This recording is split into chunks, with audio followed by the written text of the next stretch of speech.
পথে প্রবাসে লিখেছেন অন্নদাশঙ্কর রায়। আমার পথের আরম্ভ হলো শ্রাবণের এক মধ্যরাত্রে। তিথি মনে নেই, কিন্তু শুক্লপক্ষের আকাশে চাঁদ ছিল না। ভারতবর্ষের দক্ষিণ ঘুরে ভারতবর্ষের বাইরে আমার পথ। কটক থেকে বম্বে, বম্বে থেকে লন্ডন। বঙ্গোপসাগরের কূলে কূলে, পূর্বঘাট পর্বতমালার ধারে ধারে, চিল্কা হ্রদের কোল ঘেঁষে, গোদাবরীর বুক চিরে, হায়দ্রাবাদের তেপান্তরী মাঠ পেরিয়ে। পশ্চিমঘাট পর্বতমালার সানুজুরে আমার পথ। কটক, ওয়ালটেয়ার, বেজওয়াডা, সেকেন্দ্রাবাদ, পুনা, বম্বে। চিল্কার সঙ্গে এবার আমার দেখা আধার রাতের শেষ প্রহরে। সুন্দরী তখন আলোর স্বপ্ন দেখছে। তার দিগন্তজোড়া চোখের পাতায় যোগমায়ার অঞ্জন শ্বেতাভ হয়ে আসছে। তমাল বন দেখতে পেলুম না, কিন্তু চিল্কা থেকে গোদাবরী পর্যন্ত, হয়তো আরো দক্ষিণেও, তালিবনের অন্ত নেই।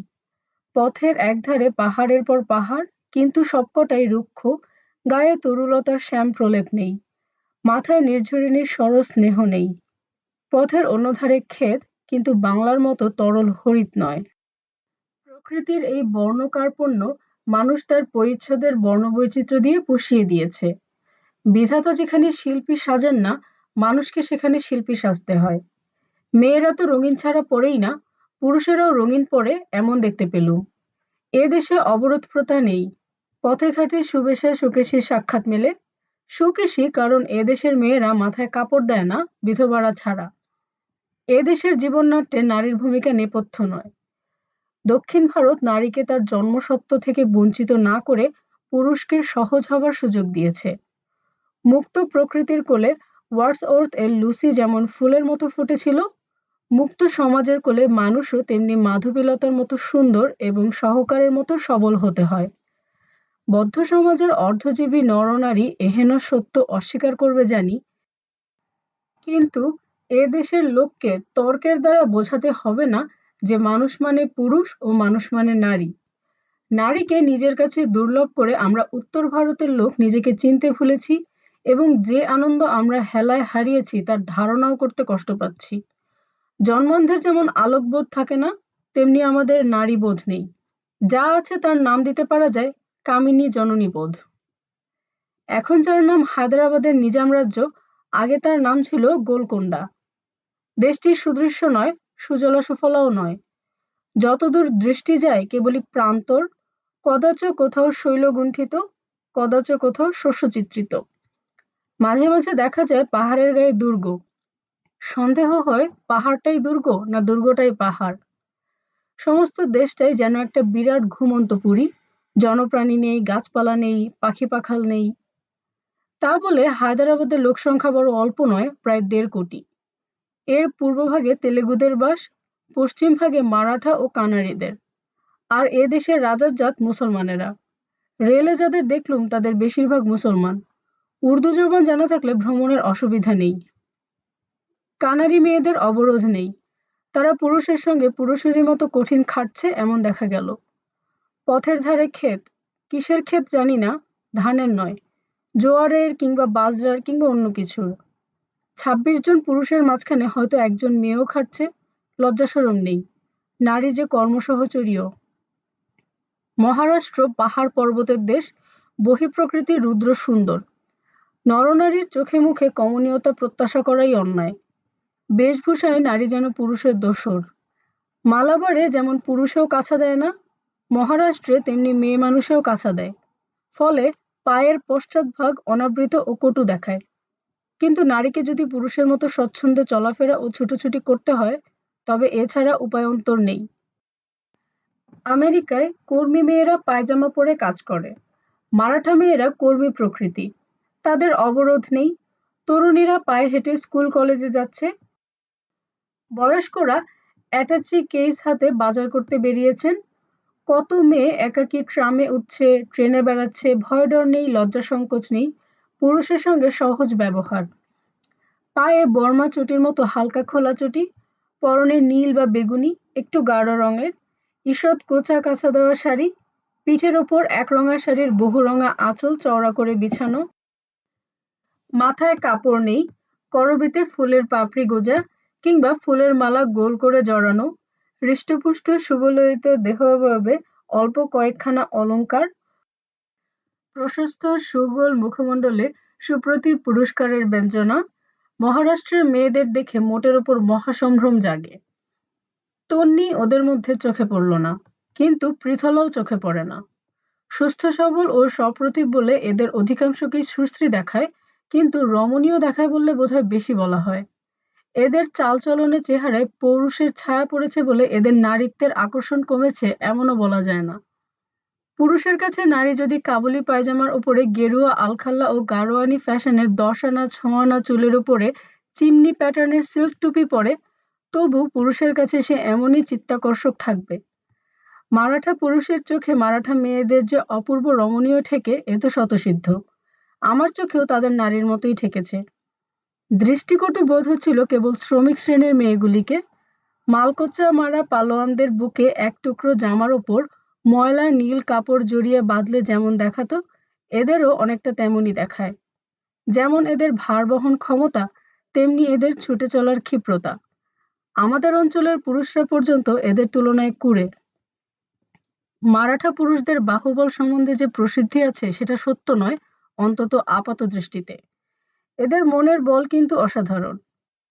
মুখের ওপর আত্মসম্মানবোধটার এমন সুস্পষ্ট ছাপ অন্য কোনো জাতের মধ্যে লক্ষ্য করিনি। অর্থনৈতিক জীবনযুদ্ধে কিন্তু মারাঠারা গুজরাটিদের কাছে হটতে লেগেছে। বম্বে শহরটার স্থিতি মহারাষ্ট্রেরই জিওগ্রাফিতে বটে, বম্বে শহরের জিওগ্রাফিতে কিন্তু মহারাষ্ট্রের স্থিতি গলির বস্তিতে, আর গুজরাটের স্থিতি সড়কের চারতলায়। বাঙালি বাঘের ঘরে যেমন মারোয়ারি ঘোগের বাসা, মারাঠা বাঘের ঘরে তেমনি গুজরাটি ঘোগের বাসা। গুজরাটি মানে পার্সিও বুঝতে হবে, পার্সিদেরও মাতৃভাষা গুজরাটি। ইদানিং অবশ্য ওরা কায়বাক্যে ইংরেজ হবার সাধনায় লেগেছে। গুজরাটি জাতটার প্রতি আমার কেমন একরকম পক্ষপাত আছে। শুনেছি ওদের সাহিত্য বাংলা সাহিত্যেরই ঠিক নিচে এবং রবিহীন বাংলা সাহিত্যের সমকক্ষ। গান্ধীর মতো ভাবশিল্পী যে জাতির মনের স্তন্যে পুষ্ট, সে জাতির মনকে বাঙালি মনের অনুজ ভাবা স্বাভাবিক। গুজরাটিরা পৃথিবীর নানা দেশে ছড়িয়ে পড়ে নানা দেশের ধনের সঙ্গে নানা দেশের মনের আমদানিও করেছে, এবং বিদেশি মনের সোনার কাঠি আমাদের মতো ওদের সাহিত্যকেও সোনা করে দিচ্ছে। তফাৎ এই যে আমরা যা বইয়ের মারফত পাই তা ওরা সংসর্গের দ্বারা পায়। গুজরাটি পুরুষরা যে পরম কষ্ট সহিষ্ণু ও কর্মঠ এ তো আমরা দেশে থেকেও জানি। তাদের ব্যবসা বুদ্ধিও বহুবিদিত। গুজরাটি মেয়েদের মধ্যেও এইসব গুণ আছে কিনা জানি নে। তাদের পর্দা নেই, তবে উত্তর ভারতের সঙ্গে সংস্পৃষ্ট বলে গতিবিধির স্বাধীনতা মারাঠাদের চেয়ে কিছু কম। গুজরাটি মেয়েদের পরিচ্ছদ পারিপাট্য আমাদেরই মেয়েদের মতো। কাপড় পরার ভঙ্গিতে ইতর বিশেষ থাকলেও মোটের ওপর মিল আছে। মারাঠা মেয়েরা সচরাচর যে অন্তর্বাস পরে তার ঝুল বুকের নিচে পর্যন্ত, কোমরের কাছটা অনাবৃত ও শাড়ি দিয়ে ঢাকতে হয়। গুজরাটি মেয়েরা কিন্তু আপাদচুম্বী অন্তর্বাস পরে, তার উপরে শাড়ি পরে। শুনেছি আমাদের মেয়েদের অন্তর্বাস পরা শুরু হয় গুজরাটেরই অনুকরণে ও সত্যেন্দ্রনাথ ঠাকুর মহাশয়ের পত্নীর দ্বারা। আমাকে সকলের চেয়ে মুগ্ধ করল গুজরাটি মেয়েদের দেহের তনুত্ব ও মুখের সৌকুমার্য। মারাঠাদের সঙ্গে এদের অমিল যেমন স্পষ্ট, বাঙালিদের সঙ্গে এদের মিলও তেমনি স্পষ্ট। তবে বাঙালি মেয়েদের দেহের গড়নের চেয়ে গুজরাটি মেয়েদের দেহের গড়ন অনেক বেশি সুসমঞ্জস, এবং বাঙালি মেয়েদের মুখশ্রীতে যেমন স্নিগ্ধতার মাত্রাধিক্য, গুজরাটি মেয়েদের মুখশ্রীতে তেমন নয়। পার্সিরাই হচ্ছে এই অঞ্চলের লিডার্স অফ ফ্যাশন। তারা কাঞ্চন কুলীন তো বটেই, রীতিরুচিতেও অভিজাত। পার্সি মেয়েদের জাঁকালো বেশভূষার সঙ্গে ইঙ্গবঙ্গদের তুলনা পর্যন্ত চলে না। অন্তত 3 প্রস্থ অন্তর্বাস বাইরে থেকে লক্ষ্য করতে পারা যায়। প্রৌঢ়াদেরও শাড়ির ব্যবহার আছে। মারাঠাদের যেমন আঁচলের বাহার, পার্সিদের তেমনি পাড়ের বাহার। হালকা রঙের আদর এই অঞ্চলে নেই। হাজার হাজার নানা বয়সী মেয়ের মধ্যে মাত্র কয়েকজন কিশোরীকেই হালকা রঙের শাড়ি পরতে দেখলুম। সাদার চল একমাত্র গুজরাটিদের মধ্যেই পরিলক্ষ্য। বলতে ভুলে গেছি, গুজরাটি ও পার্সিরা মাথায় কাপড় দেয়, কিন্তু ঘোমটার মতো করে নয়, খোপার সঙ্গে এঁটে। গহনার বাহুল্য নেই। আমাদের মেয়েদের তুলনায় এরা নিরলঙ্কার। পার্সি মেয়েরা ইংরেজি জুতা পায়ে দেয়, গুজরাটি মেয়েরা সচরাচর কোনো জুতোই পায়ে দেয় না, মারাঠা মেয়েরা চটি পরে। বোম্বে শহর কলকাতার চেয়ে আকারে ছোট, কিন্তু প্রকারে সুন্দর। প্রায় চারদিকে সমুদ্র, অদূরে পাহাড়, ভেতরেও মালাবার হিল নামক অনুচ্চ পাহাড়, তার উপরে বড় বড় লোকের সাজানো শহরের রাস্তাগুলি যেন প্ল্যান করে তৈরি। বোম্বেবাসীদের রুচির প্রশংসা করতে হয়। টাকা তো কলকাতার মারোয়ারিদেরও আছে, কিন্তু তাদের রুচির নিদর্শন তো বড়বাজারের ইটের পরে ইট। বোম্বের প্রত্যেকখানি বাড়িরই যেন বিশেষত্ব আছে, প্রত্যেকেরই ডিজাইন স্বতন্ত্র। শহরটা ছবিল, কিন্তু আমার মনে হয় এ সত্ত্বেও বোম্বে ভারতীয় নগর স্থাপত্যের ভালো নিদর্শন নয়। বোম্বের বাস্তুশিল্পের গায়ে যেন ইংরেজি গন্ধ পেলুম, তাও খাঁটি ইংরেজি নয়। তবু কলকাতার নাই শিল্পের চেয়ে বোম্বের কানা শিল্প ভালো।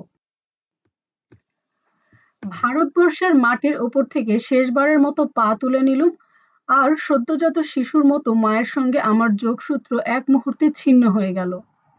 একটি পদক্ষেপে যখন সমগ্র ভারতবর্ষের কক্ষচ্যুত হয়ে অনন্ত শূন্যে পা বাড়ালুম, তখন যেখান থেকে পা তুলে নিলুম সেই পদপরিমাণ ভূমি যেন আমাকে গোটা ভারতবর্ষেরই স্পর্শ বিরহ অনুভব করিয়ে দিচ্ছিল।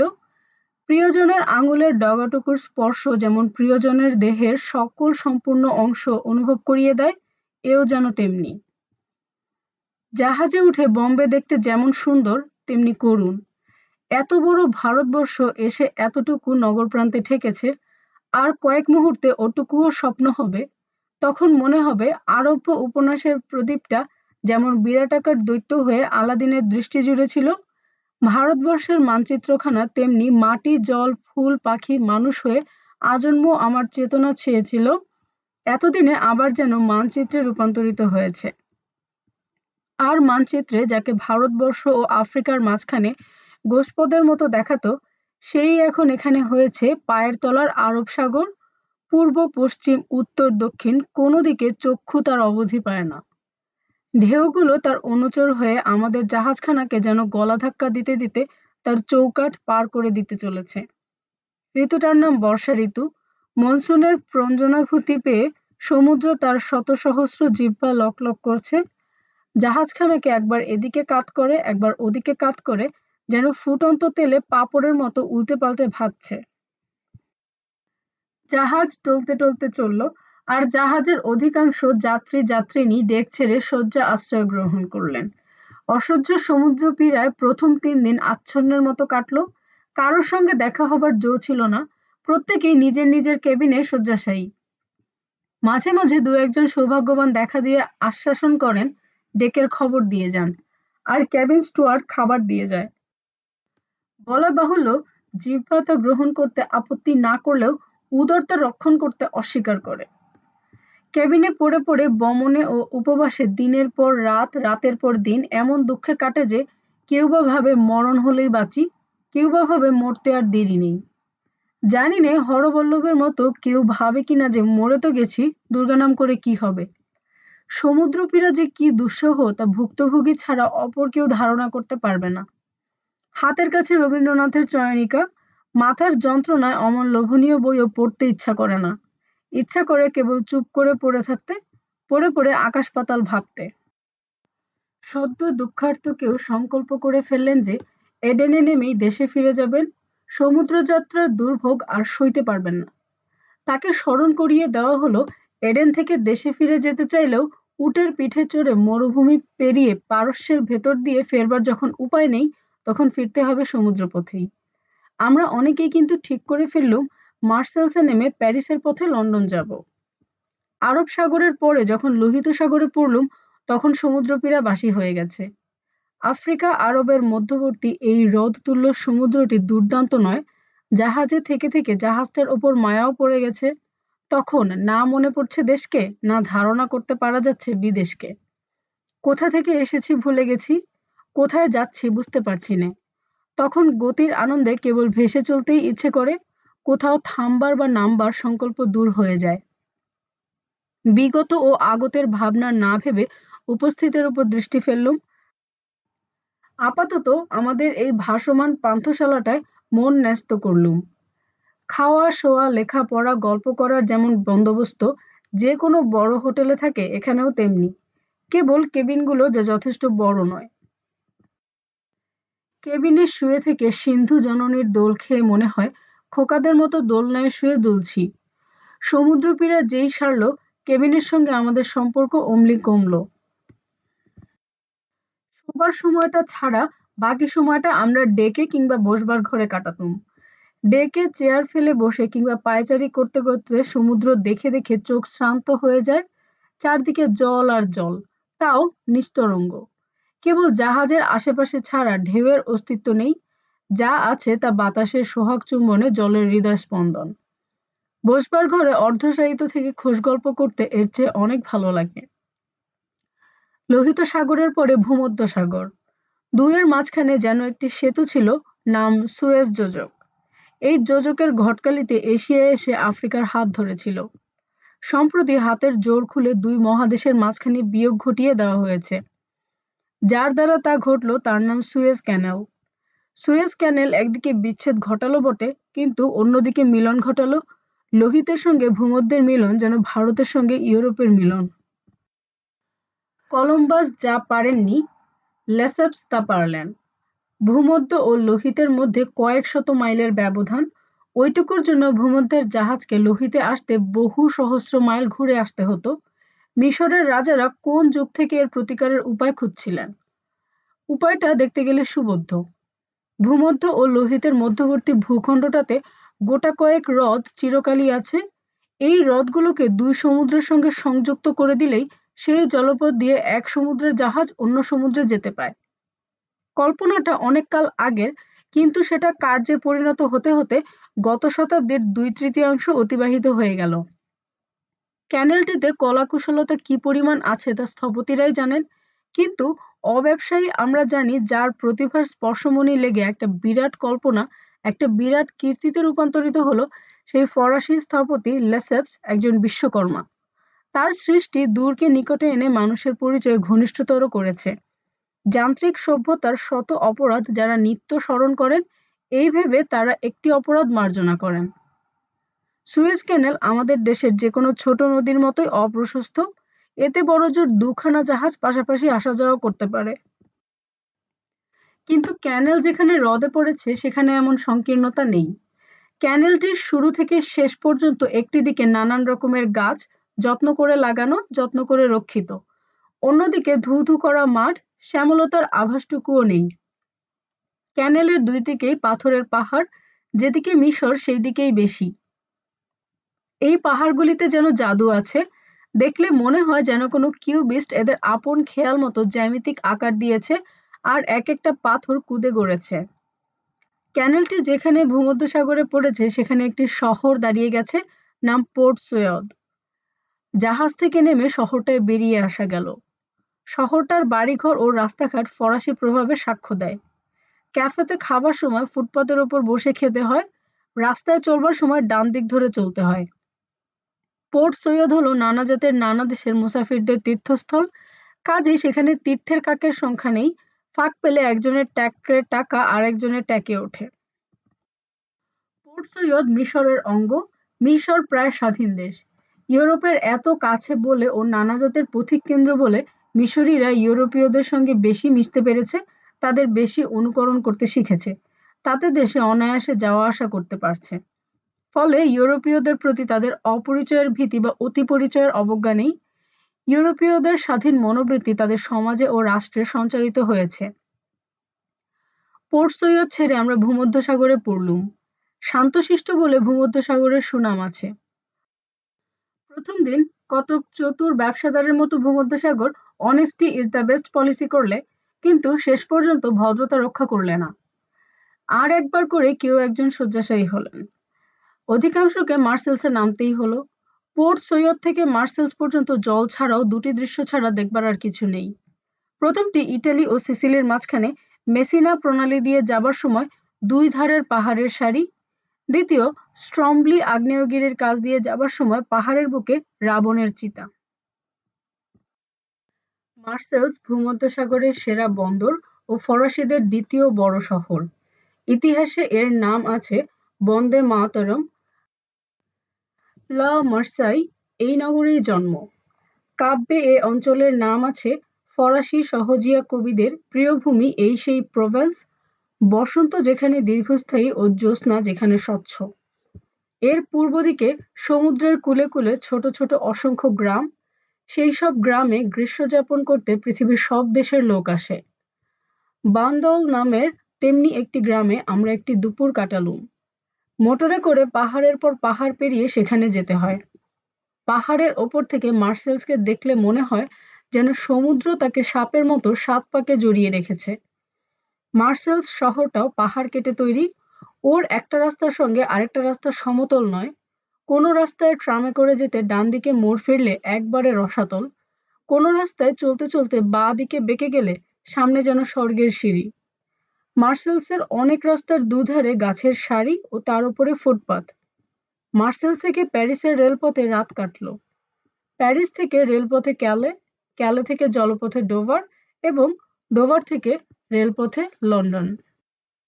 লন্ডনের সঙ্গে আমার শুভদৃষ্টি হলো গোধূলি লগ্নে। হতে না হতেই সে চক্ষু নত করে আঁধারের ঘুমটা টেনে দিলে।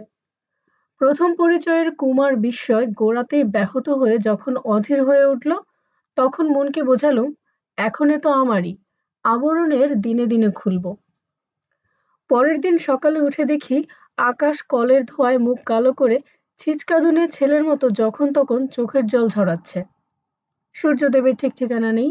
সম্ভবত তিনি কাঁদুনেটাকে খেপিয়ে দিয়ে মাস্টারের ভয়ে দুষ্টু ছেলের মতো ফেরার হয়েছেন। লন্ডনের চিমনিওয়ালা বাড়িগুলো চুরুটখোরদের মতো মুখ দিয়ে ধোঁয়া ছাড়তে ছাড়তে আকাশের দিকে চেয়ে হাসছে, আর যে ২-৪টে গাছপালার বহু কষ্টে সাক্ষাৎ পাওয়া যায়, তারা আমাদের অসূর্য স্পর্শাদের মতো চিকের আড়ালে দাঁড়িয়ে পাতা খসখস করতে করতে হতভাগ্য আকাশটার দিকে ছলছল চোখে তাকাচ্ছে। ক্রমে জানলুম এইটাই এখানকার সরকারি আবহাওয়া। মাঝে মাঝে এর নিপাতন হয়, গ্রীষ্মকালে এর ব্যতিক্রম হয়, কিন্তু সারা শীতকালটা নাকি এমনই চলে। কদাচ কোনোদিন আকাশের উঠোন নিকিয়ে নির্মল করা হলে রূপালী সূর্য উঠে ধুমলা নগরীকে বলে গুড মর্নিং। অমনি ঘরে ঘরে খবর রটে, পথে পথে পথিক দেখা যায়, চেনা মুখকে বলে হাউ লাভলি, আজ সারাদিন যদি এমন থাকে। মুখের কথা মুখ থেকে না মিলাতেই সূর্য বলে এখন আসি, বৃষ্টি বলে এবার নামি। একদল পথিক ভাবে ছাতা না এনে কি বোকামি করেছি, আরেক দল পথিক ভাবে ভাগ্যের রেনকোটখানা সঙ্গে ছিল। ইংল্যান্ডের ওয়েদার এমনই খোশমেজাজি যে খবরের কাগজওয়ালারা প্রতিদিন তার ভাবি চালের খবর নেয় ও কাগজের সর্বপ্রথম পৃষ্ঠায় সর্বোচ্চ ছেপে দেয়, কাল বাতাস প্রথমে পশ্চিম থেকে ও পরে নৈঋত্য থেকে বইবে, ক্রমশ তার বেগ বাড়বে, সূর্য গা ঢাকা দেবে, কিন্তু বৃষ্টি জোরে পড়বে না। এই গেল লন্ডনের অন্তরিক্ষের খবর। জলস্থলের বৃত্তান্ত বলা যাক। লন্ডন শহর টেমস নদীর কূলে, কিন্তু গঙ্গা গোদাবরী দেশের লোক আমি টেমসকে নদী বলি কেমন করে? লন্ডনের যে কোনো দুটো চওড়া রাস্তাকে পাশাপাশি করলে টেমসের চেয়ে এক এক জায়গায় কম অপ্রশস্ত হয় না। ছোট হলে কি হয়, নদীটি নৌবাহ্য। বড় বড় জাহাজকে অনায়াসে কোল দেয়, বলিষ্ঠ শিশুর তন্নঙ্গি মায়ের মতো। লন্ডনের যোজন জোড়া জটায় জাহ্নবীর মতো এঁকে বেঁকে নির্গমের পথ খুঁজছে, পিছু হটছে, মোড় ফিরছে। শহরের বাইরে তার উভয় তটে ছবির মতো মন, তার কূল সবুজ মখমলে মোড়া। কিন্তু শহরের ভিতর তার জল কলকাতার গঙ্গার মতো বিবর্ণ, কাশীর গঙ্গার মতো স্বচ্ছ নয়। তার ধারে দাঁড়ালে নিঃশ্বাস বন্ধ হয়ে আসে। বাতাস তো নেই, আছে ধোঁয়া। ঝাপসা চোখে দুধারে দৃশ্য দেখি, শিপিয়া কালো ইট কাঠের স্তূপ, তাদের গায়ে বড় বড় হরফে বিজলি আলোর বিজ্ঞাপন, মদ কিংবা সিগারেট কিংবা খবরের কাগজ। ওই তিনটে তিন রকমের বিষ এদেশে প্রচুর বিক্রি হয়। লন্ডন শহর গোটা ৭-৮ কলকাতার সমান। আয়তন ছাড়া নতুন কিছু দেখবার নেই। সেই ট্রাম, সেই বাস, সেই ট্যাক্সি, সেই ট্রেন, সেই গলি, সেই বস্তি, সেই মাঠ, সেই প্রাসাদ। প্রভেদ এই যে সমস্তই সুপারলেটিভ, সমস্তই অতিকায়। লন্ডনের দীনতম অঞ্চলগুলিও প্রত্যেকটি যেন এক একটি দক্ষিণ কলকাতা। ঐশ্বর্যে অতটা না হোক, পরিচ্ছন্নতায় অতটা। এত বড় শহর, কিন্তু সেই অনুপাতে কোলাহল মুখর নয়। অবশ্য কলের কর্কশ আওয়াজে বাড়ির ভিত পর্যন্ত নড়ে এবং মোটরের দাপাদাপিতে রাস্তাগুলোর বুক দূর দূর করে, কিন্তু জনতার মুখে কথা নেই। ভিড়ের মধ্যে ফিসফিস করলেও শোনা যায়। ফেরিওয়ালার রকমারি হাঁক নেই, তার চলন্ত বিজ্ঞাপন পড়ে বুঝতে হয় সে কি বেচতে চায় ও কত দামে। দুধওয়ালা ঘরে ঘরে দুধ বিলি করে যাবার সময় এমন সুরে মিল্ক বলে যে শুনলে মনে হয় কোকিলের কু। ডাকপিয়ন কাঠঠোকরার মতো দরজায় ২ ঠক্কর দিলে বুঝতে হয় দরকারি চিঠি এসেছে। রুটিওয়ালা, মাংসওয়ালা, কয়লাওয়ালা ইত্যাদি প্রত্যেকেরই নিজস্ব চিচিং ফাঁক আছে। সেই সংকেত শুনলে বন্ধ দুয়ার আপনি খুলে যায়, অর্থাৎ বাড়ির ঝি দরজা খুলে দেয়। এক কথায় বলতে গেলে এখানে হাটের মধ্যে তেমন হট্টগোল নেই যেমন আমাদের দেশের ঘরে ঘরে। কিন্তু এতটা নিস্তব্ধতা কি স্বাভাবিক না সুন্দর? সুর করে দই নেবে গো, মিষ্টি দই। হাঁকতে হাঁকতে চুড়ি বাজিয়ে যাওয়া সুন্দর, না পিঠে বিজ্ঞাপন এঁটে বোবার মতো পায়চারি করা সুন্দর? এদেশে নিরক্ষরতা নেই বলে এদের কানের ক্লেশ কমেছে, কিন্তু চোখের জ্বালা। বিজ্ঞাপনওয়ালারা যেন পণ করে বসেছে মানুষের চোখে আঙ্গুল গুজে বোঝাবে যে বিধাতা মানুষকে চোখ দিয়েছেন দোকানদারের ঢাকপেটা চোখ পেতে শুনতে। লন্ডনের পথে পথে রথযাত্রার ভিড়, কিন্তু ভিড়ের মধ্যেও শৃঙ্খলা আছে। পুলিশের বন্দোবস্ত অতুলনীয়, কিন্তু কথা হচ্ছে পুলিশের নয়, জনতার। শৃঙ্খলা মেনে চলা যেন এদের দ্বিতীয় প্রকৃতি। রাস্তায় কিছু একটা ঘটেছে, কৌতূহলীরা দাঁড়িয়ে দেখছে, লাইনের পেছনে লাইন। যে লোকটা সকলের শেষে এসে পৌঁছালো, সে লোকটা মাত্র দুটো কনুইয়ের জোরে সকলের সামনে গিয়ে দাঁড়াচ্ছে না। যে আগে এসেছে সে আগে, যে পরে এসেছে সে তার পেছনে কিংবা পাশে। রেলের টিকিট করতে হবে, ঠেলাঠেলি, ধস্তাধস্তি, ইতর ভাষায় গালাগালি কোনোটাই কোনো কাজে লাগবে না। যে আগে আসবে সে আগে দাঁড়াবে, তার পেছনে তার পরের জন। ড্রিলের ভাষায় যাকে বলে ফাইল, কিংবা চলতি ভাষায় যাকে কিউ বলে, তেমনি করে সকলে দাঁড়ালে পরে একজনের পর একজন টিকিট নেবে, সিঁড়ি দিয়ে একে একে ট্রেনের কাছে যাবে। ট্রেনের থেকে যাদের নামবার কথা তারা নামলে পরে ট্রেনে যাদের উঠবার কথা তারা উঠবে, এবং জায়গা থাকে তো আগে মেয়েরা বসবে, না থাকে তো যারা আগে থেকে বসে আসছে তারা উঠে মেয়েদের জায়গা দিয়ে নিজেরা দাঁড়াবে। এইটুকু করতে আমাদের দেশে হাত বা মুখ কান সবকটা অঙ্গের কসরত হয়ে যায়, বিশেষ করে কানের। এদেশের কিন্তু সমস্ত নিঃশব্দে সারা হয়। ট্রেনে চড়ে হনুমানজির ভজন কিংবা পটলার মার পুরাবৃত্ত শুনে বধির হতে হয় না। কিন্তু এদের এই নিঃশব্দ প্রকৃতি আমার নিছক ভালো লাগেনি। ট্রেনে পাশাপাশি বসতে না বসতেই দেশের কেউ গায়ে পড়ে পিতৃ পিতামহের নাম শুধায় না, বিয়ে হয়েছে কিনা, কটি ছেলে মেয়ে, কত মাইনে, কত উপরি পাওনা ইত্যাদি খুঁটিয়ে জেরা করে উত্তপ্ত করে না। কিন্তু এই অনাহুত উপদ্রবের মধ্যে মানুষের ওপরে মানুষের একটা স্বাভাবিক দাবি থাকে, অন্তরঙ্গতার দাবি, সামাজিকতার দাবি। মানুষ যে সমাজপ্রিয় জীব। এদেশের লোকও ও দাবি সম্পূর্ণ উপেক্ষা করতে পারে না, কিন্তু ওর সঙ্গে কিছু মৌখিকতার খাদ মিশিয়ে দেয়। আজ দিনটা বড় ঠান্ডা না? তা ঠান্ডাই বটে। এমনি করে আলাপ আরম্ভ হয়, কিন্তু বেশি দূর এগোয় না। কারণ কথাবার্তার পুঁজিই হলো ওয়েদার। পুঁজি ফুরোলে নিঃশব্দে সিগারেট ভস্ম করা ছাড়া অন্য পন্থা থাকে না। এরা বাচাল নয় বটে, কিন্তু বাকপটুও নয়। কথোপকথনের আর্ট এদের অজানা। বলেছি, লন্ডন শহরে নতুন কিছু দেখবার নেই, আয়তন সমৃদ্ধি ও সজ্জা ব্যতীত। তবু মোটা গোছের গোটা কয়েক প্রভেদ স্থূলদৃষ্টি এড়ায় না। এই যেমন মাটির নিচে টিউব বা ইলেকট্রিক রেল রাস্তা, যেন পাতালপুরীর রাজপথ। যাত্রীরা নিচে নামছে, মিনিটে মিনিটে ট্রেন পাচ্ছে, মাইলের পর মাইল যাচ্ছে, ট্রেন থেকে মাটির উপরে উঠে আপিস আদালত করছে। মাটির নিচে রেল, মাটির উপরে ট্রাম, বাস, ট্যাক্সি। কিংবা যেমন কলে পয়সা ফেললে সিগারেট, চকলেট, সর্দি কাশির ট্যাবলেট থেকে আরম্ভ করে রেলের টিকিট, ডাকঘরের স্ট্যাম্প, স্নানের জল, উনুনের আগুন পর্যন্ত আপনা আপনি হাজির হয় যেন দেবতাদের বাহন, স্মরণমাত্র উপস্থিত। কিংবা উঁচু নিচু পাহাড় কাটা রাস্তা, দুধারে একই রঙের একই সাইজের এক সারি বাড়ি, একটা দেখলেই ১০০টা দেখা হয়ে যায়। বাড়ির আশেপাশে হয়তো এক টুকরো সবুজ, সবুজের ওপরে এক ঝলক রক্ত বা এক মুঠো হরিদ্রা। কিংবা যেমন শহরের স্থানে স্থানে মাঠ, গড়ের মাঠের চেয়ে চওড়া তাদের বুক, কিন্তু তেমন চিক্কণ নয়, বন্ধুর। মাঠের কোলে কৃত্রিম রোদে নরনারী দাঁড় টানে, সাঁতার দেয়, দম দেয়া পুতুল জাহাজ ভাসায়, হাঁসের সাঁতার দেখে, ছিপ ফেলে মাছের আশায় দিন কাটায়। মাঠের মেঝের ওপরে সবুজ দুর্বার কার্পেট বেছানো, এত সবুজ আর এত প্রচুর যে মুহূর্তকাল অনিমেষ চেয়ে রইলে যেন সবুজ জন্ডিস জন্মায়। তখন যেদিকে চোখ ফিরে সেদিকে সবুজ। কালো কুৎসিত চিমনির ধোঁয়ায় চোখ যখন নির্জীব হয়ে আসে, তখন ওই এক ফোঁটা সবুজ আরক তাকে প্রাণ ফিরিয়ে দেয়।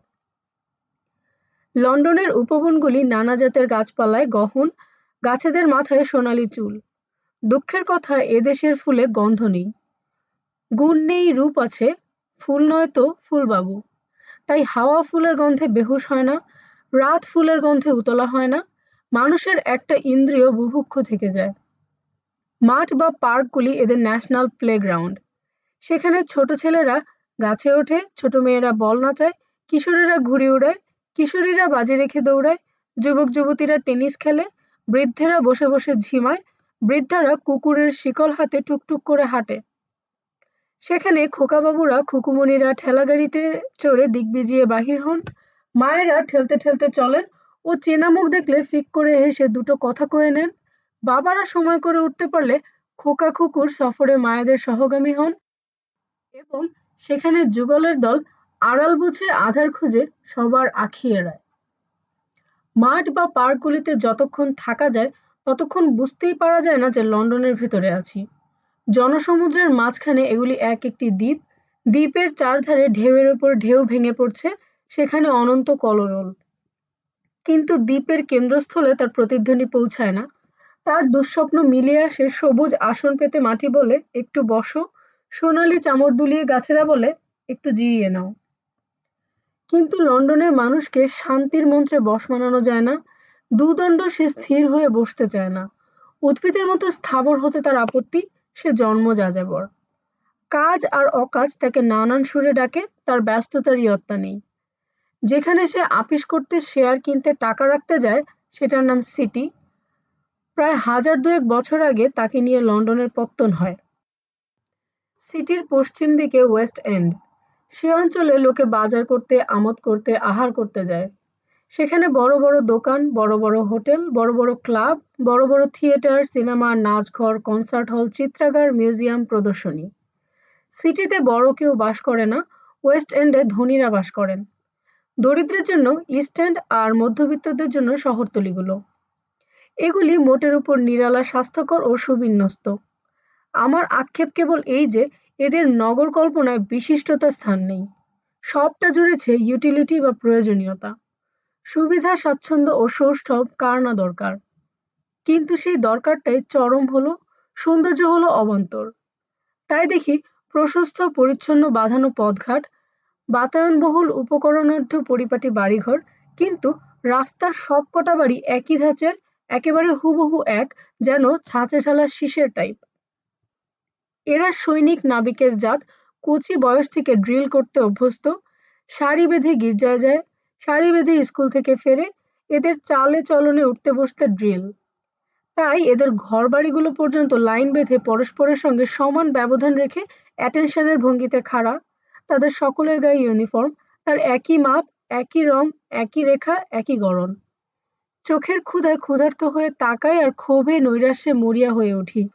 শুনলাম সমগ্র ইংল্যান্ড নাকি সপ্তাহের একইবারে কাপড় কাচতে দেয়, একইবারে কাপড় ফিরে পায়। শহরের যে কোনো রাস্তায় পা দিলে যে 10টা দোকান সর্বপ্রথম চোখে পড়ে, তাদের গোটা 2 মদের দোকান, গোটা 2 রেস্তোরাঁ, একটা সিগারেটের, একটা জামা কাপড়ের ও একটা আসবাবের দোকান, একটা খবরের কাগজের স্টল, একটা চুল সাজাবার সেলুন, একটা ব্যাংক। এর ওপরে যদি টিপ্পনির দরকার হয় তো বলি রাম খেয়ে এরা নাকি সোম জিতেছিল, তাই সোমরসের এত আদর। রবিবারেও যে 3টি দোকান খোলা থাকে তাদের নাম মদের দোকান, সিগারেটের দোকান, খবরের কাগজের স্টল। সিগারেট সম্বন্ধে বক্তব্য এই যে ওর একটা ডিবে কাছে না থাকলে ভদ্রতা রক্ষা হয় না, কারোর সঙ্গে দেখা হলে ওটা সামনে ধরে বলতে হয় নিতে আজ্ঞা হোক। এদেশের মেয়েরা যখন ভালো মন্দ উভয় বিষয়ে পুরুষের অনুধর্মিণী হবেই বলে কোমর বেঁধেছে, তখন তাদের কারোর আলতা পরা মুখে আগুন জ্বলতে দেখলে আশ্চর্য হইনে। কিন্তু কোনো কোনো ভারতবর্ষীয় যখন স্মার্ট দেখাবার লোভে চিবুকের সঙ্গে সমান্তরাল করে ঠোঁটের ফাঁক দিয়ে সিগারেট লক লক করতে করতে ভুরু কাঁপিয়ে মাথা নাচিয়ে কথা বলেন, তখন রিজেন্টস পার্ক চিড়িয়াখানার দৃশ্যবিশেষ মনে পড়ে যায়। দৃশ্যটা আর কিছু নয়, বাঁদরদের টি পার্টি। মানুষকে ওরা অবিকল নকল করতে পেরেছিল। দুঃখের বিষয়, তবু কেউ ওদের মানুষ বলে ভুল করলে না। এদিকে আমি যুবকদের সঙ্গে কথা কয়ে দেখেছি, ওরা নিজেরা সিগারেট খায় বলে কুণ্ঠিত বোধ করে ও নিজের বোনকে খেতে দেখলে লজ্জিত বোধ করে, কিন্তু পরের বোনকে খেতে দেখলে কেমন বোধ করে এই প্রশ্নটার উত্তরে তাদের মতবিচ্যুতি দেখা গেল। অমন অবস্থায় পড়লে সবারই মত বদলায়। রেস্তোরাঁ যে এ শহরে কত লক্ষ আছে তার গণনা চলে না।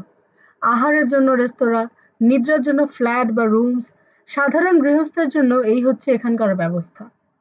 এই দেশের স্বাচ্ছন্দ্য নীতির সঙ্গে তাল রেখে গৃহস্থালী গড়া বহু সংখ্যক স্ত্রী পুরুষের পক্ষে দুঃসাধ্য। যাদের সঙ্গতি আছে তারাও বাড়িতে না খেয়ে বাইরে খায় এই জন্য যে সারাদিন যেখানে জীবিকার জন্য খাটতে হয় বাড়ি সেখান থেকে অনেক দূরে, কিংবা বাড়িতে রান্না করতে যেটুকু সময় লাগে সেটুকুর বাজার দর রেস্তোরাঁয় খাবার খরচের চেয়ে বেশি, কিংবা বাড়িতে অল্প সংখ্যক লোকের রান্নার যত খরচ রেস্তোরাঁয় বহু সংখ্যক লোকের রান্নায় সেই অনুপাতে কম। কথা উঠবে, তবে বাড়ির মেয়েরা করে কি? তার জবাব এই যে বাড়ির মেয়েরাও আপিস করে। সকলে নয় অবশ্য, কিন্তু অনেকে। তরুণী মাত্রই স্কুল কলেজে যায়, বয়স্কা মাত্রেরই কোনো কাজ আছে। মায়েরাও ছেলেদের স্কুলে দিয়ে কাজে যায়, তবে কোলের ছেলে হলে তার গাড়ি ঠেলে মাঠে নিয়ে যায়। খোকা যতক্ষণ হাওয়া খায়, অন্তত ফিডিং বটল চুষে দুধ খায়, খোকার মা ততক্ষণ জামা সেলাই করে। কাজ করে না বসে খায় এমন লোক তো দেখছি নে। যার আর কিছু জোটে সে একটা সভা সমিতি খুলে বসে। সেসব সভা সমিতির উদ্দেশ্য বিচিত্র। কোনোটার উদ্দেশ্য জবাই করবার অনিষ্ঠুর উপায় উদ্ভাবন, কোনোটার উদ্দেশ্য সদস্যদের মৃতদেহ কবরস্থ না করে অগ্নিসাৎ করা। ভালো মন্দ দরকারি অদরকারি কত রকমের অনুষ্ঠান যে এদেশে আছে তার আভাস পাওয়া যায় রবিবারে হাইড পার্কের বেড়ার ভিতর প্রবেশ করলে। একখানা করে চেয়ার জোগাড় করে তার উপর দাঁড়িয়ে হাত পা নেড়ে কত বক্তাই যে ভূমিতে দণ্ডায়মান বা সম্মুখ দিয়ে চলন্ত শ্রোতৃমণ্ডলীকে সম্বোধন করে কত তত্ত্বই প্রচার করেন তার সংখ্যা হয় না। এদেশে ধর্মের হাজারো সম্প্রদায় আছে, রাজনীতির হাজারো দল আছে, বক্তৃতা দেওয়া কাজটাও কঠিন নয়। আর লোকের ভিড়ের ভেতরে এমন ১০-২৫ জন অখণ্ড ধৈর্যশীল সহিষ্ণু শ্রোতা বা শ্রোত্রী কি পাওয়া যাবে না, যারা অন্তত ২৫ মিনিট বিনা পয়সায় গলাবাজি দেখবে বা নাম সংকীর্তন শুনবে? এমনি করেই পাবলিক অপিনিয়ন সৃষ্টি হয়। শ্রোতারা তর্ক করে, টিটকিরি দেয়, এক বক্তার লোক ভাঙিয়ে নিয়ে আরেক বক্তা উল্টো বক্তৃতা শোনায়। তবু সে বক্তার মেজাজ তরুর চেয়ে সহিষ্ণু ও সংকল্প মেরুর মতো অটল। একটিও যদি শ্রোতা না রয় তবু তার বাক্যের ফোয়ারা ফুরোবে না। হাতে কোনো একটা কাজ না থাকলে যেন এরা বাঁচতে পারে না, জীবনটা ফাঁকা ঠেকে। চুপ করে বসে থাকা এদের ধাতে সয় না, তাই ছুটি পেলে এরা বড় বিব্রত হয়ে ভাবে ছুটি কেমন করে কাটাবে। ভিক্ষা করা এদেশে আইন বিরুদ্ধ, করলে কঠিন সাজা। তাই ভিক্ষুকেরাও কোনো একটা কাজ করবার ভান করে পয়সা রোজগার করে। হয় ২ পয়সার দেশলাই ৪ পয়সায় বেচে, অর্থাৎ বেচবার ভান করে হাত পাতে, নয় ফুটপাতের উপরে ছবি এঁকে পথিকদের সামনে টুপি খোলে, নয় কিছু একটা বাজিয়ে বা গেয়ে দাতাকে খুশি করে কিন্তু মুখ ফুটে বলে না যে ভিক্ষা দাও, বললেই পুলিশে ধরে নিয়ে যায়। এত কথা এ প্রসঙ্গে বলবার উদ্দেশ্য এরা কাজ জিনিসটাকে কি চোখে দেখে তাই বোঝানো। নিষ্ক্রিয়তাকে এদেশে ধর্ম বলে না। জামা কাপড়ের দোকানের এত বাহুল্য কেন? একটা কারণ, শীতের দেশের মানুষ কম্বল সম্বল করে ধুনি জ্বালিয়ে নিষ্ক্রিয়ভাবে পরকালের ধ্যান করলে পরকালের দিন ঘনিয়ে আসে। দেহ সম্বন্ধে নির্বিকল্প হলে দেহি মাত্রেই বরফ হয়ে যায়। তাই পথের ভিখারিরও গায়ে ওভারকোট ও পায়ে জুটবুতো চাই। মেয়েরা স্কার্ট রস্য করে ও গলা খোলা রেখে পরিধেয় সংক্ষেপ করেছে বটে, তবু ওদের পরিধেয় শুধু একখানা শাড়ির মতো সরল নয়। আরেকটা কারণ, আংটি বা হার বা দুল ছাড়া অন্য অলংকার বড় কেউ পরে না। তাই ভূষণের রিক্ততার ক্ষতিপূরণ করতে হয় বসনের বাহারে। একটু আগে বলেছি এদের নগর স্থাপত্যে বিউটির চেয়ে বড় কথা ইউটিলিটি। এদের বেশভূষা সম্বন্ধে ও কথা সমান খাটে। মেয়েরাও এখন কাজের লোক হয়েছে। গজেন্দ্র গমনে চললে ট্রেন ফেল করে আপিস কামাই করে বসবে সেই আশঙ্কায় পক্ষীরাজের মতো মাটি ছুঁয়ে ওড়ে, ছুটে ছুটে হাঁপাতে হাঁপাতে ট্রেনের ওপরে লাফ দিয়ে ওঠে, জায়গা পেলে বসে না পেলে দাঁড়ায়, ১ সেকেন্ড সময় নষ্ট না করে খবরের কাগজ কিংবা গল্পের বই বার করে পড়তে আরম্ভ করে দেয়। ছুটোছুটির সুবিধার জন্য স্কার্টের ঝুল হাঁটুর উপরে উঠে কোমর অভিমুখে অগ্রসর হচ্ছে। দম আটকাবার ভয়ে গলায় ফাঁস খুলতে খুলতে আবক্ষ বিস্তৃত হচ্ছে। স্নান প্রসাধন সুখকর হবে বলে মাথার চুল ছেঁটে করবীর অনুপযুক্ত করা হচ্ছে। ফলে শরীর হালকা লাগছে, প্রতি অঙ্গে বাতাস লাগছে, স্বাস্থ্য ভালো থাকছে, স্বাস্থ্যজনিত শ্রেয়ও বাড়ছে। এক কথায় স্ত্রী জাতির তথা সমাজের বহুতর উপকার হচ্ছে ইউটিলিটির দিক থেকে জয় জয়কার। এবং এর দরুন মেয়েরা যে সেক্সলেস বা পুরুষালী হয়ে উঠছে এমনও নয়। নারীর নারীত্ব যে সাগরতলের চেয়েও অতল, পরিবর্তন সে তো জলপৃষ্ঠের বুদবুদ, কোনো কালেই তা অতলস্পর্শী হতে পারে না। বিপ্লবের মন্দর দিয়ে মন্থন করেও নারীর নারীত্বকে নড়ানো যায় না, কেবল কাড়তে পারা যায় তার সুধা আর তার বিষ। পরিবর্তনকে আমি দোষ দেই নে, আর ইউটিলিটিকে আমি মহামূল্য মনে করি। তবু আমার ধারণা, এ যুগের নারীর পরিচ্ছদ যদি এ যুগের নারীর প্রতিবিম্ব হয়, তবে বিম্ব দেখে বলতে পারি বিম্ববতী সুন্দরী নয়। নারীত্বের বিষ যাচ্ছে, সঙ্গে সঙ্গে সুধাও যাচ্ছে।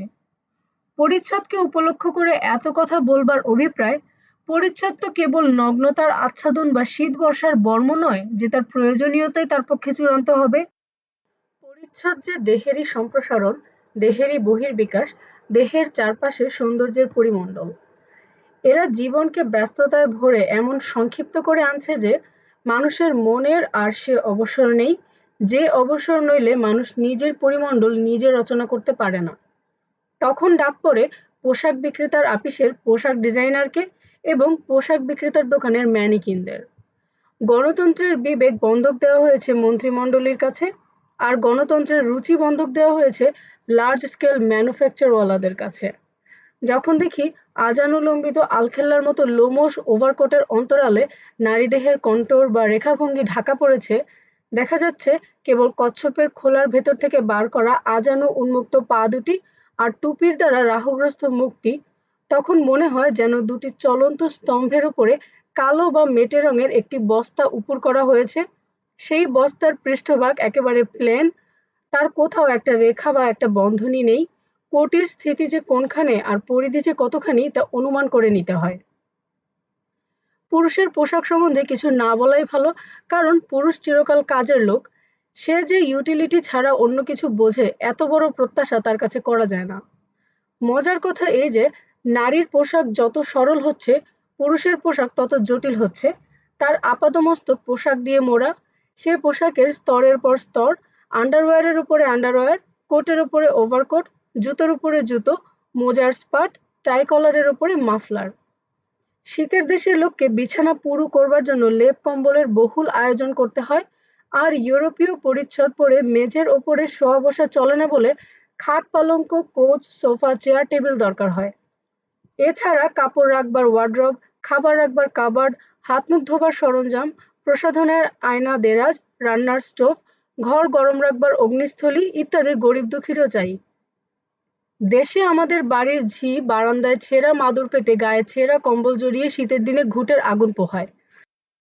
এখানে আমাদের বাড়ির ঝির জন্য স্বতন্ত্র ঘর, ঘরের মেঝেতে কার্পেট পাতা, দেয়ালে ওয়ালপেপার আঁটা, লোহার খাটে ৮ ফুট পুরু বিছানা, ঘরের একপাশে অগ্নিস্থলী, সেখানে কয়লা পোড়াতে হয়, একপাশে টেবিল চেয়ার আয়না দেরাজ আলনা, ওপরে ইলেকট্রিক আলো ও জানালায় নকশাকাটা পর্দা। এই জন্যই এদেশে আসবাবের দোকান এত। দোকান থেকে আসবাব ভাড়া করে আনতে হয় কিংবা কিনে এনে মাসে মাসে দামের ভগ্নাংশ দিতে হয়। আসবাব সম্বন্ধেও ইউটিলিটির সঙ্গে বিউটির ছাড়াছাড়ি। সৌষ্ঠব আছে কিন্তু বৈশিষ্ট্য নেই, বৈচিত্র্য আছে কিন্তু কলে তৈরি প্রাণহীন বৈচিত্র্য। যন্ত্ররাজ বিভূতির কল্যাণে একালের রাম শ্যামও সেকালের রাজরাজরাদের চেয়ে স্বচ্ছন্দে আছে। কিন্তু রামের সঙ্গে শ্যামের এখন এক তিলও তফাৎ নেই। রামের নাম ৪৬ তো শ্যামের নাম ৪৭। নামের তফাৎ নেই, সংখ্যার তফাৎ। কলিযুগ বটে। আমাদের বাড়ির ঝি ফুরসত পেলেই খবরের কাগজ পড়ে, কোনো দিন খাবার সময়, কোনো দিন পরিবেশন করবার ফাঁকে। এই থেকে বুঝতে হয় এদেশে খবরের কাগজের কেমন প্রচার ও প্রভাব। যে কাগজ আমাদের ঝি পড়ে সে কাগজে গুরুগম্ভীর লেখা থাকে না, তার সম্পাদকীয় প্রবন্ধ আধকলমও নয়। সম্পাদক মহাশয় হালকা সুরে গ্রেহাউন্ড রেসিং কিংবা শরৎকালের ফ্যাশন সম্বন্ধে দু চার কথা বলে আমাদের ঝি ঠাকুরনের সন্তোষ বিধান করেন। উঁচু দরে রাজনৈতিক চাল বা অর্থনৈতিক সমস্যার ধার দিয়েও যান না। সংবাদের কলমে থাকে খেলাধুলা, ঘোড়দৌড়, চোর ডাকাত, বিবাহ ও বিবাহ ভঙ্গ ইত্যাদি চটকদার ও টাটকা খবর। আদালতে কে কেঁদেছে, এরোপ্লেনে কে হেসেছে, থিয়েটারে কে নেচেছে তাদের ফটো তো থাকেই, সময় সময় তাদের সঙ্গে আমাদের নিজস্ব প্রতিনিধির সাক্ষাৎকারের লোমহর্ষক বিবরণ থাকে। আমাদের দেশের কাগজের সঙ্গে এদেশের কাগজগুলোর মস্ত একটা তফাৎ এই যে এদেশের কাগজে গালাগালি থাকে না। ক্যাথরিন মেয়র ওপর রাগ হওয়া স্বাভাবিক, কিন্তু তাকে বেশ্যা বলে গালাগাল দেওয়াটা ইতরতা। অমন ইতরতা এদেশের কাগজওয়ালারা এদের প্রধানতম শত্রুদের বেলায়ও করে না। পাঞ্চ কাগজখানার পেশাই হচ্ছে ভাড়ামি, কিন্তু সে ভাড়ামির মধ্যে অশ্লীলতা থাকে না। এদেশে ক্যাথরিন মেয়র যারা প্রশংসা গেয়েছে তারা স্পষ্ট করে বলতে ভোলেনি যে লেখিকা ইংরেজ নয়, আমেরিকান, এবং অনেকে ইঙ্গিতে বুঝিয়েছে যে ইংরেজ লেখক হলে কুরুচি পরিচয়ক প্রসঙ্গগুলো অমন খোলাখুলিভাবে বীরদর্পে উল্লেখ করত না। বাস্তবিক অশ্লীলতা সম্বন্ধে ইংরেজ জাতির একটা স্বাভাবিক ভীরুতা আছে, তাই এদেশের খবরের কাগজে কেলেঙ্কারির বর্ণনাটাও নিচু গলায় হয়। মোট কথা, রেসপেক্টেবল বলে গণ্য হবার জন্য এদেশের ইতরেজনা একটা ঝোঁক আছে, তাই ডেইলি হেরাল্ডকেও টাইমসের আদর্শ অনুসরণ করতে হয়। আমাদের ঝি ঠাকুরনের শ্রেণীর মেয়েরাও মনে মনে এক একটি লেডি। ইংল্যান্ডের গণতন্ত্রে অভিজাতদের ক্ষমতা কমেছে, কিন্তু প্রভাব ছড়িয়ে পড়েছে, অর্থাৎ এদেশ কুলীনকে অন্তজ না করে অন্তজকে কুলীন করে তুলেছে। এর পরের প্রসঙ্গ চুল সাজাবার সেলুন। এই জিনিসটা আগে এদেশে পুরুষদের জন্য অভিপ্রেত ছিল, সুতরাং সংখ্যায় অর্ধেক ছিল। এখন মেয়েরা হয় পুরুষের মতো ছোট করে চুল ছাঁটে, নয় হরেক রকমের বাবরি রাখে। শিলং করাটা একটা আর্ট হয়ে দাঁড়িয়েছে। এ আর্টের আর্টিস্ট হচ্ছেন নরসুন্দর আর তুলি হচ্ছে তার কাঁচি। যার চুল যেমন করে শিলং করলে মানায়, তার চুল তেমনি করে শিলং করাটা যথেষ্ট সৌন্দর্যবোধের পরিচায়ক। তবে ব্যাপারটা ব্যয়সাধ্য, মাসে মাসে নরসুন্দরকে খাজনা গুনতে হয়। চুল ছেঁটে নাকি মেয়েরা স্বস্তি পায়। সম্ভবত পায়, কিন্তু এক্ষেত্রেও সেই ইউটিলিটির প্রশ্ন। আগে ইউটিলিটি, তারপরে ওরই ওপরে একটু সৌষ্ঠবের ব্যবস্থা, সেজন্য নরসুন্দরদের শরণাপন্ন হওয়া। নিজের রুচি পরের কাছে বন্ধক রাখা ও শত সংখ্যকের জন্য লার্জ স্কেলে সৌন্দর্য ম্যানুফ্যাকচার করা। ভবিষ্যতে নরসুন্দরের কুটির শিল্পটা বিদ্যুৎ চালিত কারখানা শিল্পে পরিণত হবে না তো? সুন্দরীরা দলে দলে কলের নিচে মাথা পেতে স্লটে 6 পেনি ফেললে আপনা আপনি চুল ছাঁটা, টেরি কাটা, ঢেউ খেলানো, শিং বাঁকানো, কান ঢাকানো, কলপ মাখানো 5 মিনিটে সমাপ্ত হবে না তো? এবার ব্যাংকের কথা বলে আজকের মতো পাত্তারি গোটাই। সকল বাবুয়ানা সত্ত্বেও ইংরেজরা হিসাবি জাত, যেমন ফুর্তি করে তেমনি খাটে, এবং খাটুনির অর্জন থেকে যতটা ব্যয় করে ততটার বহুগুণ সঞ্চয় করে। ব্যাংক হচ্ছে প্রত্যেকের খাজাঞ্চিখানা। ঘরে টাকা না রেখে সেইখানে গছিয়ে দেয় ও দরকার হলেই চেক লিখে দেয়। আমাদের বাড়ির ঝিও ব্যাংকে ব্যাংকে টাকা জমা দেয়, সে টাকা দেশের ব্যবসা বাণিজ্যে খাটে, তার থেকে সে সুদ পায়। ইংল্যান্ডে অগণ্য ব্যাংক আছে, পাড়ায় পাড়ায় ব্যাংকের শাখা। পাড়ায় ওই ব্যাংকটি না থাকলে পাড়ায় ওই 9টি দোকানও থাকতো না, এ সমৃদ্ধিও থাকতো না। আমাদের বাড়ির ঝি টাকা না জমিয়ে উড়িয়ে দিত, কিংবা মাটিতে টাকা পুঁতে রাখার ব্যবহারই করতো না। ব্যাংক থাকায় আমাদের বাড়ির ঝির 10-20 টাকা পৃথিবীর সর্বত্র ঘুরছে। এই মুহূর্তে হয়তো নিউজিল্যান্ডের চাষারা ওই টাকা ধার নিলে, কিংবা দক্ষিণ আফ্রিকার সোনার খনির মালিকেরা ওই টাকার সুদ দিলে, কিংবা হাওড়ার পাটের কলওয়ালা ওই টাকার শেয়ারে ওর 2 গুণ ডিভিডেন্ড ঘোষণা করলে।